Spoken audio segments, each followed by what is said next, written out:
कालच होऊ घातलेल्या महाराष्ट्र विधानसभेच्या निवडणुकीमध्ये महाराष्ट्राचे मुख्यमंत्री आदरणीय एकनाथरावजी शिंदे साहेब यांच्या नेतृत्वाखाली जी निवडणूक लढवण्यात आलेली होती, त्यांच्या नेतृत्वाखाली महाराष्ट्रामध्ये भारतीय जनता पक्ष आणि शिवसेना आणि अजितदादा पवार गटांच्या नेतृत्वाखाली या ठिकाणी निवडणूक पार पडल्या आणि त्यामध्ये भारतीय जनता पक्षाला बऱ्याच प्रमाणामध्ये बहुमत चांगल्या प्रकारे भेटलेलं आहे आणि लोकांनी सुद्धा त्यांना चांगल्या प्रकारचं पाठिंबा दिलेला आहे। म्हणूनच पुन्हा एकदा या ठिकाणी भारतीय जनता पक्षाचं सरकार नेतृत्वाखाली ठरत आहे।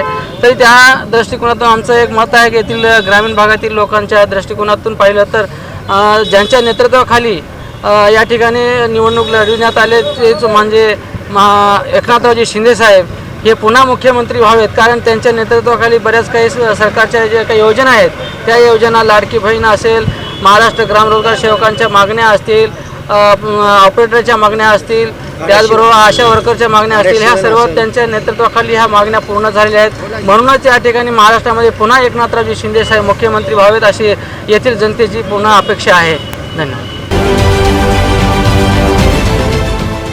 देश विदेशातील प्रत्येक घडामोडींचे लाईव्ह अपडेट मिळवण्यासाठी आता साम टीव्हीच्या सर्व सोशल मीडिया प्लॅटफॉर्मला लाईक, फॉलो आणि सबस्क्राईब करा। तसंच सर्व नोटिफिकेशनसाठी बेल आयकॉन प्रेस करायला विसरू नका।